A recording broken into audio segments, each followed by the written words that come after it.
Johannes die Doper was 'n neefie gewees van Jesus. Ja, hy was. Ek dink sy verbasing was geweldig groot toe Jesus daar aankom en sê, hy moet hom doop.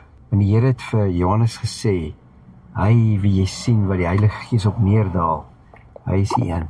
So ek sien hom so groot banner, hy's, jy weet, nou sit daar, as jy nou so moes langs die hoofweg ry, en dit is so verligte banner, maar is 'n massive banner, soos wat ons daar in Dubai gesien het. Jy weet, sulke baniere, sulke massiewe baniere, en jy kan nie anders as om raak te sien, hè.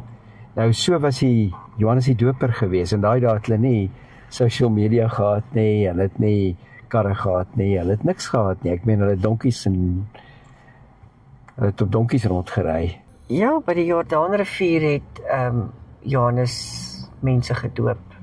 En selfs die fariseërs het gekom om hulle te laat doop, want hulle het gedink hulle sal die koninkryk van die Here beerwe as hulle gedoop sal word. En toe Johannes hulle sommer vasgetrap daar.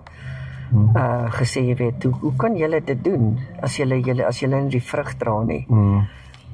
En ja, toe Jesus gekom, en ek dink net, toe moes hy Johannes oortuig, dat Johannes hom bedoop, want Johannes het gesê, ek is nie eers werd om die skoene uit te trek nie, wat nog te sê daarvan om te doop, maar omdat dit in die Ou Testament as 'n profesie uitgekom het, moes dit so wees. Jesus sê, ons moet dit so doen, want dit is presies hoe dit geprofeteer is in die Ou Testament. Wat is interessant, Annelie, wat jy hierso sien, is jy sien die drie-eenigheid. Weer was 'n stem uit die hemel, die Heilige Gees soos 'n duif neergedaal, en dan was Jesus in die water gewees. So daar's die drie, maar is een. Ja. Dis eintlik 'n amazing konsep, jy weet. Ek dink baie sukkel daarmee oor die hele konsep van die Heilige Gees. Wat is die Heilige Gees? Wat doen die Heilige Gees? Wat is die funksie van Jesus? Wat is die funksie van die Vader? Ek dink om dit te verstaan, het Reinhard Bonke 'n baie mooi idee vir die massas gebring. En dit is dat dit is soos 'n elektriese gloeilampie. Die Heilige Gees is soos die krag wat jy aanskakel, en dan woeps, daar brand die liggie. Ja, hier's 'n ou, hy's in die woestyn. Hy lewer 'n boodskap, maar eintlik moes hy 'n fenomenale ou gewees het, want as ek nou net daar, kom ek sê, ek gaan staan nou daar in die veld, of ek gaan nou daar na die Hartbeespoortdam toe, en waar ons bly, en ek het nou 'n paar mense daar by mekaar gekry om te doop, en ek staan daar en ek skree, jy weet, bekeer julle, want die koninkryk van God het naby gekom. Ek dink niemand sal kom nie, want ek is nie Johannes die Doper nie. Johannes die Doper het 'n baie kragtige bediening gehad. Hy sê dat so baie mense staan in die skrif, jy weet, het gekom om gedoop te word. Van die hele area. En hulle het bely. Hulle het hulle sondes bely en gedoop geword. Ek bedoel, hoe fenomenaal is dit? Dit is nog voor Jesus begin het met sy regtige teachings van daai 3 jaar, waar Jesus al daai goeters vir sy disippels vertel het. Het Johannes die Doper al geweet. Maar toe vra hulle vir hom of hy nou die Messias is.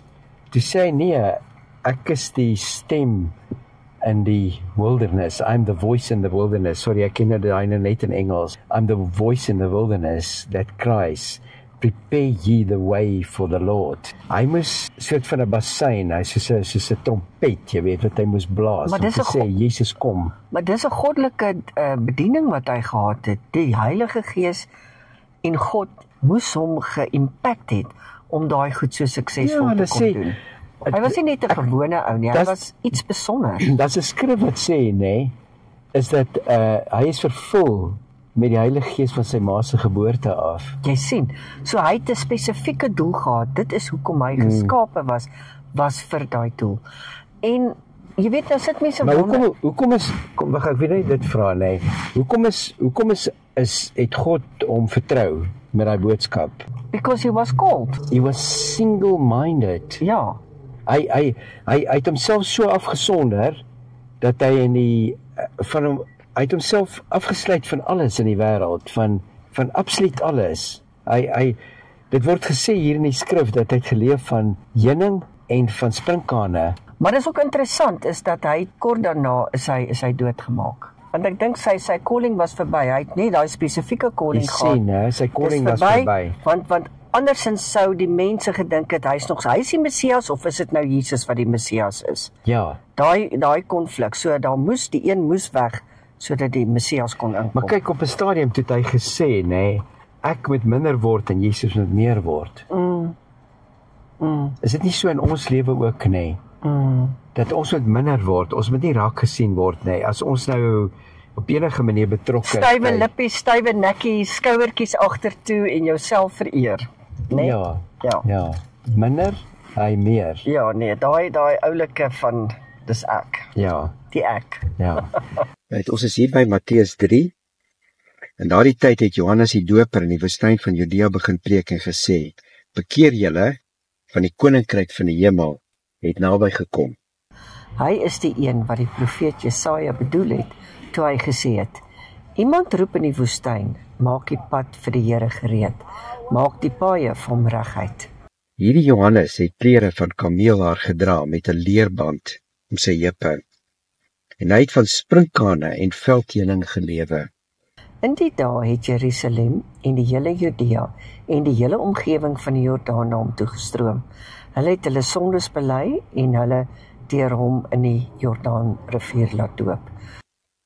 Toe hy merk dat baie van die Fariseërs en die Sadduseërs kom om deur hom gedoop te word, sê hy vir hulle: "Julle slange, wie het julle wys gemaak dat julle die dreigende toren kan ontvlug? Dra liewe vrugte wat bewys dat julle bekeer is. Julle moet julle nie verbeel dat julle by julleself kan sê: ons het Abraham as voorvader nie. Dit sê ek vir julle, God kan uit hierdie klippe kinders vir Abraham verwek. Die byl lê klaar teen die wortel van die bome. Elke boom wat nie goeie vrugte dra nie, word uitgekap en in die vuur gegooi. Ek doop julle wel met water omdat julle bekeer het, maar hy wat na my kom, is my meerdere en ek is nie eers werd om sy skoene aan te trek nie. Hy sal julle met die Heilige Gees en met vuur doop. Hy het sy skop in sy hand en hy sal sy dorsvloer deur en deur skoonmaak. Sy koring sal hy na die skuur toe bring, maar die kaf sal hy met 'n onblusbare vuur verbrand. In daardie tyd het Jesus van Galilea af na Johannes toe by die Jordaan gekom om deur hom gedoop te word. Maar Johannes het dit probeer verhinder deur te sê: "Ek moet eintlik deur u gedoop word en u kom na my toe." Jesus het hom geantwoord: "Nogtans moet jy dit nou doen, want op hierdie manier moet ons aan die wil van God voldoen." Daarna het Johannes ingestem. Jesus is toe gedoop en het dadelik daarna uit die water gekom. Met eens het die hemel bokant hom oopgegaan en hy het die Gees van God soos 'n duif sien neerdal en op hom kom. Daar was ook 'n stem uit die hemel wat gesê het: "Dit is my geliefde seun, oor hom verheug ek my." Maar anyway, baie dankie dat julle geluister het. Ons gaan môre aan met die storie en ons hoop julle geniet die gesprek en moenie vergeet om kommentaar te lewer en vir ons te skryf nie. En stuur asseblief die boodskap aan na ander toe. Dankie.